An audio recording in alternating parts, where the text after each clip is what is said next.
বন্ধুরা সকলকে নমস্কার, সকলকে সন্ধ্যা রন্ধনশালায় অনেক অনেক স্বাগত জানাই। বন্ধুরা প্রতিদিনের মতো আজকেও চলে এসেছি। তো আপনারা চা খেতে বসে হয়তো ভাবছেন আজকে কি দিয়ে একটু পকোড়া অন্যরকম হলে ভালো হতো, কিংবা গরম ভাতে ভাবছেন একটু অন্যরকম কিছু ভাজা হলে ভালো হতো। তো বন্ধুরা চলে আসুন, আমি আজকে একটা পকোড়া নিয়ে চলে এসেছি। দেখুন এটা আপনাদের কেমন লাগে, আশা করছি এটা আপনাদের খুবই ভালো লাগবে। প্রথম থেকে শেষ পর্যন্ত দেখুন। আমি এখানে দুটো কাঁচকলা নিয়েছি, আর এখানে তোমার মটর ডাল বাটা, তোমার আদা, দুটো কাঁচা লঙ্কা দিয়ে মটর ডালটা বেটে নিয়েছি। আর এর মধ্যে ধনেপাতা কুচি, কালো জিরে, তোমার কাশ্মীরি লঙ্কার গুঁড়ো হাফ চামচের মতো, আর এখানে দিয়েছি জিরে গুঁড়ো হাফ চামচের মতো। তো ধনেপাতাটা আপনারা ডালের সঙ্গে বেটেও দিতে পারেন। ডালটা আমি কালকে ভিজিয়ে রেখেছিলাম। এইগুলো দিয়ে আমি এগুলো বেটে নিয়েছি। এর সঙ্গে এখন আমি দেবো 2 চামচ চালের গুঁড়ি। আতপ চালের গুঁড়ি দেবেন, আতপ চালের গুঁড়ি দিলে ভালো মচমচে হয়। তো আমি এখানে 2 চামচ চালের গুঁড়ি দিয়ে দিলাম। পুরো 2 চামচ নয়, 1.5 চামচের মতো হলো। আর এখানে 2 চামচ বেসন দিয়ে দেবো।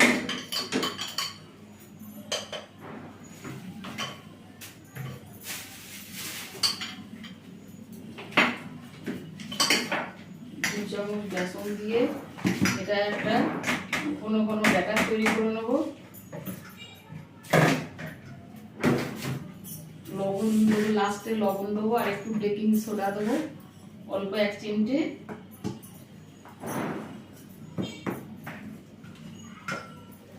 এতে সামান্য একটু জল দিয়ে ঘন একটা ব্যাটার করে নিতে হবে। আমি কড়াই তেল বসিয়ে রেখেছি, আর এখানে দুটো কাঁচকলা নিয়েছি। কাঁচকলা দুটো পাতলা করে কেটে নিতে হবে। তো ওগুলো দেখাচ্ছি।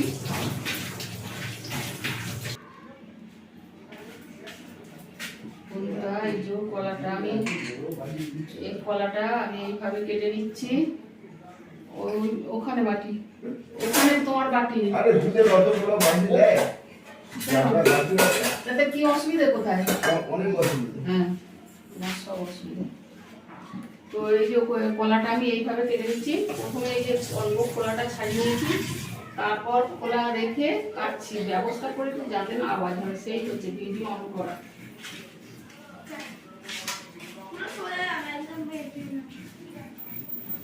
এইভাবে খোলাটা রেখে এইভাবে ছাড়াচ্ছি।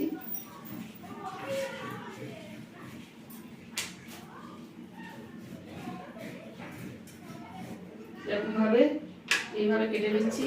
বেসনটা যে ভিজিয়ে রেখেছিলাম কিছুক্ষণ, তো এর মধ্যে একটু চিনি আর অল্প 1 চামচের মধ্যে পোস্ত,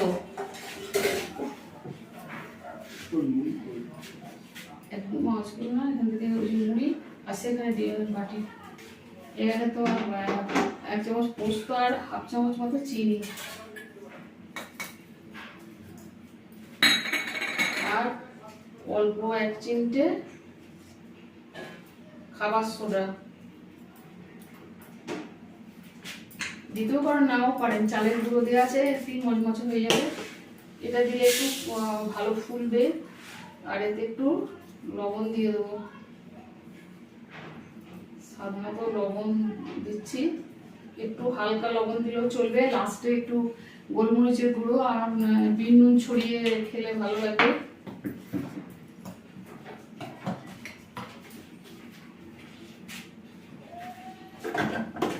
আর ওকে আমি একটু অল্প একটু হলুদ দিয়ে দিয়েছি, রংটা তাহলে একটু ভালো হবে। একটু হলুদ দিয়ে দিচ্ছি।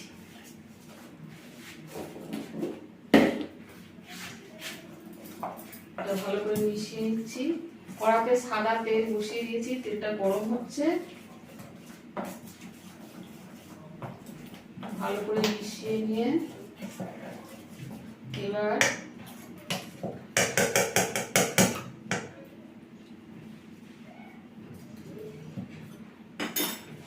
এই কলাগুলো যাতে মাখিয়ে মাখিয়ে তেলে ছাড়বো।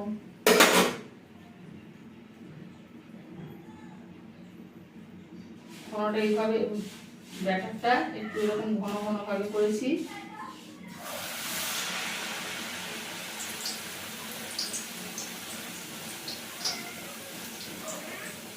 এইভাবে ব্যাটারটা ভালোভাবে লাগিয়ে দিচ্ছি, নিয়ে এইভাবে ছেড়ে দিলাম।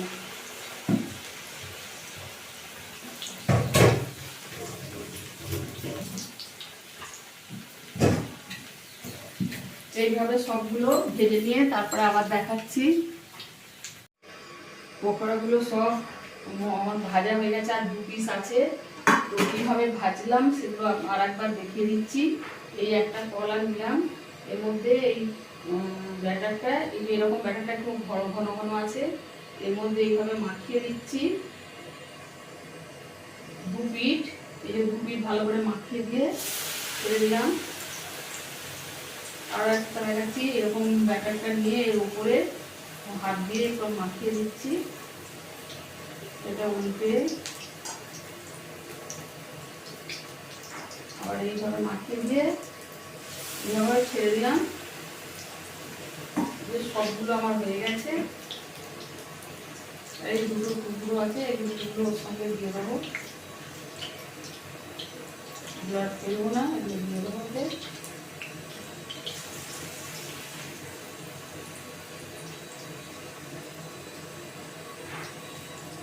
এইভাবে সবগুলো আমি ভেজে নিচ্ছি। এইভাবে সবগুলো পকোড়া ভেজে নিয়েছি বন্ধুরা। এই দেখুন কত সুন্দর দেখাচ্ছে, তবে একদম বেগুনির মতো দেখতে লাগছে যদিও, কিন্তু খেতে খেতে একদম আলাদা হয়েছে, দারুণ মজমজ হয়েছে, দারুণ সুন্দর হয়েছে। আর পোস্তটা দেওয়ার জন্য আরও বেশ ভালো লাগছে মুখে খেতে এগুলো। তো কেমন লাগলো বন্ধুরা এইভাবে পকোড়া? কাঁচকলার চিপস তো আশা করছি আপনারা খেয়েছেন। এইভাবে কি পকোড়া কোনোদিন খেয়েছেন? যদি না খেয়ে থাকেন অবশ্যই এটা করে খাবেন গরম ভাতে বা চায়ের সাথে, দারুণ লাগবে এই পকোড়া। তো একবার হলেও আপনারা করবেন, আর ভালো লাগলে অবশ্যই আমাকে একটা লাইক দেবেন এবং কমেন্ট করবেন, আর বন্ধুদের সাথে প্রচুর প্রচুর শেয়ার করবেন। আর সন্ধ্যা রন্ধনশালা চ্যানেলটিকে সাবস্ক্রাইব করবেন বন্ধুরা, ইউটিউব থেকে দেখলে। তো আজকের মতো রাখছি, আবার দেখা হবে অন্য কোনো রেসিপি নিয়ে।